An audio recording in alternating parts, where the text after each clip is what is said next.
بسم اللہ الرحمن الرحیم۔ قارون حضرت موسیٰ علیہ نبینا علیہ الصلاۃ والسلام کا چچا زاد بھائی تھا، جس کا قصہ مشہور معروف ہے۔ قرآن پاک میں سورۃ القصص کا 8واں رکوع سارا کا سارا اسی کے قصے میں ہے، جس کا ترجمہ مع توضیح یہ ہے کہ قارون حضرت موسیٰ علیہ الصلاۃ والسلام کی برادری میں سے ان کا چچا زاد بھائی تھا۔ سب وہ کثرت مال کی وجہ سے ان لوگوں کے مقابلے میں تکبر کرنے لگا، اور ہم نے اس کو اس قدر خزانے دیے تھے کہ ان کی کنجیاں کئی زور آور شخصوں کو گرا بار کر دیتی تھی،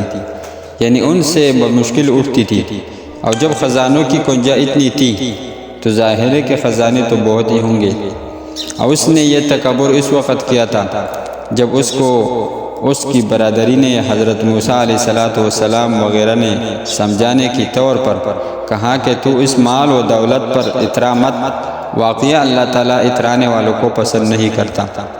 اور تجھ کو خدا تعالیٰ نے جتنا دے رکھا ہے اس میں عالم آخرت کی بھی جستجو کیا کر، اور دنیا سے اپنا حصہ آخرت میں لے جانا، فراموش نہ کرنا۔ اور جس طرح اللہ تعالیٰ نے تجھ پر احسان کیا ہے تو بھی اس کے بندوں پر احسان کیا کر، اور خدا کی نافرمانی حقوقی واجبات ضائع کر کے دنیا میں فساد کا خواہاں مت ہوں، بے شک اللہ تعالیٰ فسادی لوگوں کو پسند نہیں کرتا۔ قارون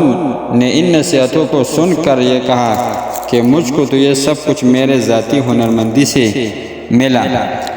میری حسنی تدبیر سے یہ جمع ہوا، نہ اس میں کچھ غیبی احسان ہے نہ کسی دوسرے کا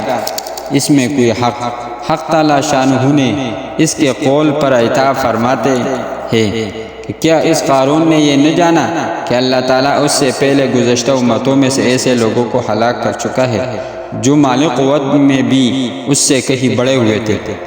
اور جماعتی حیثیت سے مجمع میں بھی ان کا زیادہ تھا۔ یہ تو دنیا میں ہوا، آخرت میں جہنم کا عذاب الگ رہا، اور مجموعوں سے ان کے گناہوں کا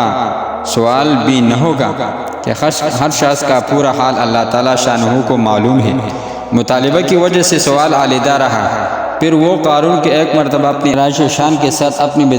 برادری کے سامنے نکلا، تو جو لوگ اس کی برادری میں دنیا کے طالب تھے وہ کہنے لگے کیا اچھا ہوتا کہ ہم کو بھی یہ ساز و سامان ملا ہوتا جو قارون کو ملا ہے، واقعی یہ قارون بڑا صاحب نصیب ہے۔ یہ تمنا حرص مال کی تھی، اس سے ان لوگوں کا کافر ہونا لازم نہیں ہے، جیسے کہ اب بھی بہت سے مسلمان دوسرے قوموں کو دنیاوی ترقیات دے کر ہر وقت للچاتے ہیں، اور اس کی فکر وسائی میں لگے رہتے ہیں کہ دنیاوی فروغ ہمیں بھی نصیب ہو۔ جن لوگوں کو علم دین اور اس کا فہم عطا کیا گیا تھا وہ ان حریصوں سے کہنے لگے ارے دنیا تمہارا ناز ہو، تم اس دنیا پر کیا للچاتے ہو؟ اللہ تعالیٰ کے گھر کا ثواب اس چند روزہ مال و دولت سے لاکھ درجہ بہتر ہے، جو ایسے شخص کو ملتا ہے جو ایمان لائے اور اچھے عمل کرے، اور ان میں سے بھی کامل درجہ کا ثواب انہی لوگوں کو کر دیا جاتا ہے جو صبر کرنے والے ہو۔ اور پھر جب قارون نے کی سرکشی و فساد کی وجہ سے اس کو اس کے محل سرائی کو زمین میں دنسا دیا،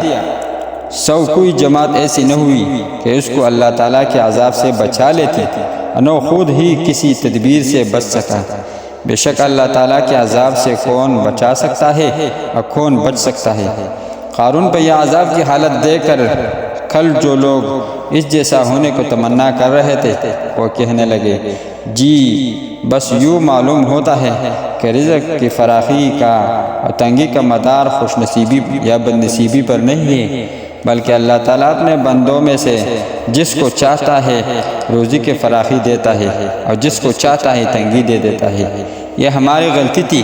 کہ اس کی فراخی کو خوش نصیبی سمجھ رہے تھے، واقعی اگر ہم پر اللہ تعالیٰ کی مہربانی نہ ہوتی تو ہم کو بھی